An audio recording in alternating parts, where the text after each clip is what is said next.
En el ruido de la vida, en la normalización de la violencia y la intransigencia del ser humano, las heridas de las víctimas y las amarguras de los abusadores se escabullen en los hogares y en las familias. Levanta propone un acercamiento integral, uno desde adentro, desde los lugares donde solamente Dios puede entrar. Conversemos.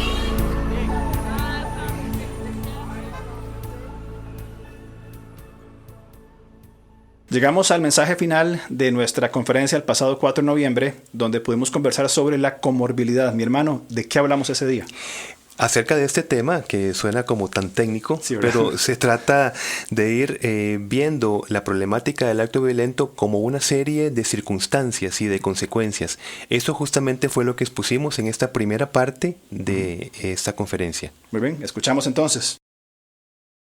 Queremos hacer varias cosas puntuales. Uno, cerrar con el tema de comorbilidad, que es un tema muy interesante, ¿verdad? Queremos también tener un espacio más para preguntas al final, y tenemos algunos premios. Hay unas preguntas ahí que ya tienen preparadas, ¿verdad? Sí, muy bien. Y que tenemos algunos pequeños regalos para aquellos que nos contesten y después hacer el cierre, ¿verdad? Todo esto en esta próxima hora. Entonces, comenzamos con un tema muy interesante que es comorbilidad en la violencia doméstica. Muy bien. Pregunto entonces, y vamos a hacerlo diferente. Vamos a estar los dos hoy aquí, ¿verdad? Vamos a hacerlo tipo podcast, ¿verdad? Tipo conversatorio. Así que vamos a ir aportando pues poco a poco al asunto. Muy bien, entonces, empecemos por el principio. ¿Qué es esta palabra comorbilidad? Lo hemos dicho a través de este día. Debemos entender la violencia no como un acto específico, sino como una serie de actos. De hecho, cuando se habla de la depresión, no significa que es porque la persona está triste, por ejemplo. Necesita reunir diferentes puntos para llegar al diagnóstico de la depresión. Así pasa también con la violencia. Uh-huh. Ahora, cuando hablamos de comorbilidad, también es importante definir, tal vez vos nos podrías explicar un poco, qué tiene que ver la personalidad. Bueno, aquí está la definición, ¿verdad? La coexistencia de dos o más enfermedades en un mismo individuo. O sea, son varios elementos que se vienen mezclando dentro del individuo y que va a producir un efecto puntual. Ahora, la personalidad tiene algo que ver, ¿no? Sí. La personalidad son características innatas que nosotros tenemos y también características aprendidas que nosotros vamos desarrollando. Esto es porque estamos hablando de una personalidad violenta. Es decir, pueden venir cosas innatas. Por ejemplo, un niño nacido antes de tiempo ha tenido pues la suficiente evidencia para decir que son más irritables, por ejemplo. Entonces son características innatas. Una persona irritable no significa por ello que es una persona violenta. ¿Verdad? Significa una línea nada más. ¿Ven? Ahora, si se junta también con otras circunstancias culturales donde le va a decir que esa irritabilidad puede expresarse por actos violentos, ahí sí que se transforma en un acto violento. Uh-huh. Por eso es que la personalidad, en respuesta, son características innatas que usted y yo nacemos con ellas y que formamos en nuestro día a día, en la cultura en la que estemos. Son innatas y aprendidas, sí, ambas. Sí. Ok, ahora, ¿qué es lo que queremos hacer en esta última sesión? Vea esta imagen y fíjese cómo vienen muchas líneas, pero al fin termina en una, ¿verdad? Son muchas líneas que se mezclan. Esa es la idea de la comorbilidad. Ahora, ¿qué vamos a hacer? Plantear algunas líneas que van a caer como varios ríos, ¿verdad? Que caen al final en un solo lugar, ¿bien? Y que genera el concepto de la violencia doméstica. ¿Para qué? Bueno, para después poder tratar a través de la deconstrucción de conceptos y evidentemente la reconstrucción de nuevos conceptos en la mente del abusador, en el corazón de la víctima o en el entorno familiar si fuera el caso. Bien, la primera, ¿verdad? Que tenemos es la primera línea, hablamos de la influencia de ser objeto o testigo de la violencia. Bien, una de las líneas, ¿sí?, que vamos a ir trazando es que una persona que tiene una mentalidad abusadora o que es una víctima, bien, ha podido estar influenciada de ser un objeto o testigo de la violencia. Alguien que vio, que practicó, bien, y que ha tenido toda esa formación. De hecho, hay unos datos que tenemos del doctor José Navarro, dice, porcentajes de hombres que desarrollaron actos violentos sin haber sido objeto de testigos de violencia doméstica. 1%. O sea, hombres que no fueron testigos de violencia doméstica, de 10, el 1%, bien, o no importa, el 1% cayó en actos violentos, 2% en mujeres. ¿Ok? Porcentaje de hombres que desarrollaron actos violentos habiendo sido víctimas o testigos de violencia doméstica, 6% en los hombres. Es decir, se suma considerablemente, y en el caso de las mujeres es un 8%. Entonces, una persona, un niño, un joven que va creciendo y va viendo violencia aplicada en su entorno familiar, tiene más posibilidades de añadir una línea, añadir una línea a eventualmente ser una persona violenta o agresiva. Pero vienen otras más. Ahora, Alonso, esta línea que estás marcando no significa que los que hemos sido objeto o testigo de violencia doméstica ya de por sí nos convierte en una persona violenta, ¿verdad? Porque como bien estás diciendo, es una línea. Bueno, inclusive bíblicamente tenemos el ejemplo de José, violentado absolutamente por sus hermanos, y no necesariamente fue una persona que respondió con violencia cuando tuvo la oportunidad. Entonces, es una línea, perfecto, que se marca, pero que no determina que una persona, no se puede decir, como fui testigo de violencia, evidentemente afectado por esto, ya necesariamente voy a replicar o tengo que replicar la violencia. De hecho, en un momento comentamos sobre los reyes, que sus hijos venían al trono, y de un rey bueno, este rey hizo lo bueno delante del Señor, quedó su hijo en el trono, dice, pero este hijo hizo lo malo. Y el hijo malo tuvo un hijo bueno, y no necesariamente se replica, pero sí que puede ser una afectación. Hay reyes que hicieron lo incorrecto por el ejemplo de reyes de sus padres que hicieron lo que no fue correcto. Sí, excelente. Entonces, influencia de ser objeto o testigo. ¿Qué más? Segunda línea. La influencia del apego inseguro. Sabemos que el apego seguro lo que nos da a nosotros, desde que somos los primeros meses de vida, nos da seguridad y nos da regulación en nuestras emociones. Cuando un niño necesita expresar una necesidad, un dolor, un miedo, etc., lo que recurre es a la emoción, por ejemplo, del enojo, porque se deja ver con esa emoción, ¿verdad? Cuando vemos un niñito que empieza a gritar, pero realmente es una agresividad que necesita tener para hacerse sentir, para hacerse escuchar y para que su necesidad sea atendida. Cuando se crece en un apego inseguro, donde la madre o el padre no va a acercarse a esa necesidad ni la va a suplir, ¿qué pasa? Ese sentido de enojo va a quedar allí en ese niño, en ese adolescente, etc. ¿Por qué? Porque el enojo, termino con esto, es el vínculo para nosotros asegurarnos que vamos a ser atendidos. Es la manera que nosotros interpretamos. Cuando es atendido, se aprende a regular esa emoción. Ahora, con esto quiero decir que aquella persona que crece desde un apego inseguro es una línea más que se pone a la par de la primera que vimos, ser objeto o testigo de violencia. Ya tenemos dos líneas, es decir, un apego inseguro no determina que la persona sea necesariamente violenta, pero ya se podría juntar con otra línea. Eso es muy importante, lo que estamos hablando. Todos nosotros traemos un bagaje, traemos una historia. Cuando llegamos a Cristo traemos una historia, ¿cierto? Complicada, no complicada, pero venimos con un bagaje de asuntos sin resolver, de traumas, de situaciones, de experiencias, ¿bien?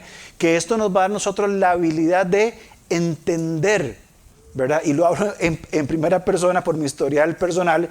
Todo lo que he vivido lo entiendo, mas no justifica conductas, que ya lo mencionamos en el taller anterior. Ahora, ¿cómo funciona el apego seguro?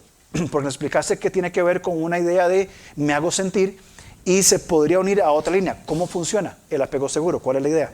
Bueno, la idea es justamente, como decimos, estar regulando, aprender a regular, entender, sentir nuestras emociones, sentirnos en un ambiente seguro y que no necesito, eso es importante, mantener el enojo en una relación para hacerme ver, para hacerme sentir, no necesito mantenerla. Ahora, ¿Usted se ha sentido o ha escuchado de una persona que dice, bueno, es que parece que siempre está con enojo, ¿verdad? Siempre parece que está enojado. ¿Es posible? Claro que es posible. ¿Determina que sea una persona violenta? No necesariamente. Es decir, puede tener una falta de regulación de su enojo, pero puede decidir no maltratar. Porque recordemos que el abuso es una decisión. ¿Bien? Así que esto es importante en esa línea que estamos hablando. Sí. Decimos entonces que un apego inseguro los padres no calman. Los padres no calman, bien, no regulan o atienden. Ese es el asunto. Sí. A este niño, a esta niña, cuando está alterado. Así que el hijo permanece en estados desorganizados, de afectos negativos, y es afectado en su manera de ver el mundo y las relaciones. Claro, porque ¿cómo ve una relación? Necesito mantenerle el enojo hasta en tanto sea atendido. Entonces, así se crece. Digo, eso es posible. Es un modelo aprendido. Es un modelo exacto. ¿Por qué? Porque los papás somos los que modelamos. Les enseñamos a nuestros hijos. Ellos son como esponjitas para ver cómo entenderse a ellos mismos y cómo entender el mundo que les rodea. Somos nosotros. Y si nosotros no atendemos, le estamos implícitamente diciéndole, usted necesita tener relaciones bajo el enojo siempre. Otra vez y termino. Esto no significa que la persona es por esa razón violenta. Significa que tiene digamos, algo allí, una línea que hay que averiguar dentro del gran marco de la violencia. Otra línea es ya cuando entramos a la cultura, la influencia de la cultura. Sí, la tercera es la influencia de la cultura, que ya la mencionamos en un punto anterior. Hablamos de la predisposición hacia la hostilidad, ¿verdad? Un estado de insatisfacción aprendido que se transforma en violencia. Y la violencia, culturalmente hablando, se dice, es una forma de arreglar las cosas. Les pongo un ejemplo muy simple, ¿verdad? ¿Cómo aprendimos nosotros a solucionar los conflictos viales en carretera? Con el pito, ¿verdad? O bajando la ventana y proclamando las bellas palabras de vida, ¿verdad? Es una forma en que se hace. Ahora, ¿qué pasa cuando este niño, con un apego inseguro, cuando hay predisposición en su personalidad, ¿verdad? Ciertas características, ya le cuesta, ya de por sí lucha con eso. Ya de por sí sus padres estuvieron, no hicieron un apego seguro con ellos, ¿cierto? Y se une además la voz de la cultura. Ahora, hago un paréntesis, no estamos culpando al niño en su infancia. Ah, pobrecito, ese como fue así de niño, pobrecito. No es un pobrecito. Estamos hablando de las realidades de dónde proviene todo esto, bien, porque el bagaje que traemos no justifica nuestras acciones presentes. Pero unimos ser testigo de violencia. No hubo un apego seguro con sus padres. Y aparte de eso, la cultura en toda mi vida me ha dicho que si tengo un problema con alguien, lo que tengo que hacer es violentarlo, verbalmente, insultarlo, golpearlo. Entonces, vamos a decirlo en términos populares, tiene todos los números. Bien, entonces vamos modelando en este concepto de una persona abusadora esas líneas que se van uniendo y ensanchando cada vez más un potencial abuso en una relación íntima. Tomemos el caso de un niño, normalmente que crece con fábulas violentas, películas violentas, etcétera, ¿no? No porque vio películas violentas necesariamente lo convierte en una persona violenta, pero si viene, como la línea que estás trazando, desde una hostilidad, ¿verdad? Que la hostilidad es la atribución de otros de los males propios, por ejemplo, la cultura nos empieza a decir cómo modelar nuestra insatisfacción y nuestro enojo, cómo se resuelven las cosas. Y allí viene otra línea, entonces, otra vez cultural, y se dice que todos tenemos agresividad innata, pero somos violentos por cultura. Entonces, vamos con 3 líneas hasta ahora. Sí. ¿Cuál podría ser una cuarta línea? Bueno, pues la cuarta línea es la influencia de la vulnerabilidad. Por ejemplo, vos que estás tomando el caso de la carretera, vamos a suponer que soy yo el que estoy manejando, ¿no? Y entonces, de repente, viene una imprudencia de otro chofer. Pues lo primero que yo me fijaría, al menos yo, es ver con quién me estoy metiendo. ¿O no es así? Es decir, si yo veo una vulnerabilidad, vamos a ver, un chofer joven, y disculpen los prototipos, una dama que está manejando, ¿verdad? Yo digo, bueno, entonces yo aquí me puedo envalentonar, ¿verdad? Puedo ser, digamos, tengo como el marco más propicio para tener un acto violento, un acto verbal. Claro, si me encuentro con un camionero como así y como así, yo digo, bueno, la verdad es que no es tan vulnerable, entonces me voy a calmar, ¿verdad? La verdad es que me calmo. Entonces, la vulnerabilidad tiene que ver con la falta de resistencia de la otra persona y estar en un ambiente adecuado. Así que, si una mujer, por ejemplo, si fuese la víctima, entiende mal la sumisión, por ejemplo, y piensa que es un mero aguante, la sumisión, entonces ya está en carácter de una persona vulnerable. Y si está en un ambiente donde es mi casa y hago mi casa lo que yo quiera y nadie me está viendo, entonces tenemos la tormenta perfecta.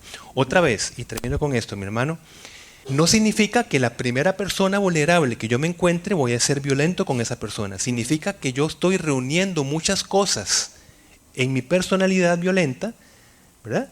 Haber sido objeto y testigo de violencia, haber crecido con apego inseguro, haber sido modelado por la cultura y yo ver una vulnerabilidad en una persona con la cual yo puedo ser, digamos, puedo salirme con las mías, por ejemplo. Bueno, que ese es un punto más, ¿verdad? El punto número 5, el reforzamiento de conductas violentas previas. Y lo hago muy corto para poder avanzar. Si una persona que ha ido por todos esos procesos, si una persona agresiva, violenta, bien, sabe que o entiende que haciendo cosas, teniendo actos violentos, procurando alcanzar un objetivo por medio de la violencia, lo consigue, bien, está diciendo, lo puedo hacer, es viable. Ahora, más todavía se refuerza esos conceptos de violencia cuando es impune. Cuando entonces lastima a su esposa, le grita al conductor y no pasa nada, se enoja en el trabajo, hace un aspaviento y no hay consecuencias porque pobrecito ha sufrido mucho, porque, no, es que él es de carácter fuerte, hay que dejarlo que se le pase la chicha, o las razones que sea. Entonces, el abusador, ¿qué es lo que entiende? Por medio de actos violentos consigo lo que quiero y no tengo consecuencias. Cuando una víctima toma la iniciativa, es consciente, llega a un punto de inflexión y dice, ya no más, hasta aquí, bien, y comienza a frenar, el agresor que dice, es la primera vez que me están poniendo freno. Por eso es que algunas veces, ¿qué es lo que dice? No, mi amor, perdón, te prometo que yo cambio. Y el valiente que estaba pegando antes, y el hombre valentón que sacaba pecho y que gritaba, no tenía esos frenos, bien, y más bien eso le refuerza el hecho de decir, hice todo eso mal y no pasó nada, entonces sigo. Pero no significa que esto convierte a un hombre en un abusador, en una persona violenta, un victimario. Exacto. Por eso es que estamos trazando líneas. Uh-huh. Y de hecho eso es lo que pasa, lo que vimos en los talleres, al menos en el ciclo de la violencia. Uh-huh. Cuando no hay consecuencia de los actos, entonces el ciclo vuelve otra vez a empezar. Uh-huh. ¿Qué hemos dicho entonces? Que la violencia, según como la entendemos, es una suma de factores. Uh-huh. Estamos ahora en una conferencia acerca de violencia. ¿Bien? La violencia no es una sola cosa, necesariamente. Es una suma de factores. ¿Qué factores? Lo que hemos visto, haber sido objeto y testigo de violencia doméstica, haber vivido un apego inseguro, haber crecido influenciado por una cultura violenta, ¿verdad? Encontrarse con una persona vulnerable en un ambiente propicio y además haber reforzado conductas violentas previas sin consecuencias. Entonces, ven, esto es lo que llamamos comorbilidad de la violencia. Un montón de líneas que cuando se juntan, otra vez llegamos a la tormenta perfecta, entre comillas. Y aquí llegamos al punto entonces donde, ¿para qué sabemos todo eso? Primero, tenemos que identificar, tenemos que aprender a identificar para denunciar. O sea, si yo no logro tener la capacidad de decir, esto es esto, esto es esto otro, esto es esto, no voy a poder denunciar, no voy a poder responder. Entonces comenzamos a ver que todas estas líneas se pueden comenzar a trabajar para comenzar a desenredar e ir tratando una por una. Quiero leer un versículo rápidamente. Efesios 4:22, lo leímos con los líderes. Dice, con respecto a la vida que llevaban antes, se les enseñó que debían quitarse el ropaje de la vieja naturaleza, la cual está corrompida por los deseos engañosos. Es decir, somos pecadores y traemos un bagaje de pecado, de deseos engañosos y de corrupción. Versículo 23, ser renovados en la actitud de su mente. Pablo exhorta a los efesios a que entren en un proceso de transformación de la mente. Romanos 12 dice lo mismo. ¿Transformados por qué? Por medio de la renovación de vuestro entendimiento. ¿Entendimiento de qué? Vamos entendiendo todas estas líneas, bien, que se van juntando, una a una se van juntando, hasta llegar a un punto de decir, tenemos que deconstruir. Es decir, tenemos que comenzar a identificar esos factores en un hombre violento, bien, identificarlos y desde un fundamento bíblico deconstruir. Claro. ¿Cierto? ¿Cómo continuamos entonces deconstruyendo estos factores? Primero, identificándolos, ¿verdad? Como está diciendo Alonso. Primero tenemos que saber identificarlos. Ahora, identificando cada línea, las vamos deconstruyendo. Ahora sí, para tratar con un abusador. Por ejemplo, deconstruyendo la influencia de ser objeto o testigo de violencia, tenemos un ejemplo en el apóstol Pablo, donde él dice, en 1 Corintios 15:9, admito que yo soy el más insignificante de los apóstoles y que ni siquiera merezco ser llamado apóstol porque perseguí a la iglesia de Dios. Es decir, a pesar de haber sido objeto y testigo de violencia, nosotros tenemos que admitir que es la historia de vida que tenemos. Creemos firmemente que el problema no es tener un pasado doloroso, sino un presente sin Cristo. Todos tenemos pasado doloroso. Pero es peor tener un hoy, aquí y ahora sin Cristo. Así que vamos poco a poco deconstruyendo esa excusa que podría tener un abusador diciendo tuve un pasado tal. Pues hay que admitirlo. Hermano y hermana, posiblemente usted tiene que admitir muchas cosas que le han pasado. Si usted se queda anclado en esas cosas del pasado, ¿cómo puede usted caminar? Gracias por escucharnos. Estamos listos para seguir conversando a través de nuestras redes sociales. En Instagram, búsquenos como @levantacr, en Facebook como LevantaCR o contáctenos al correo alonso@levantacr.org.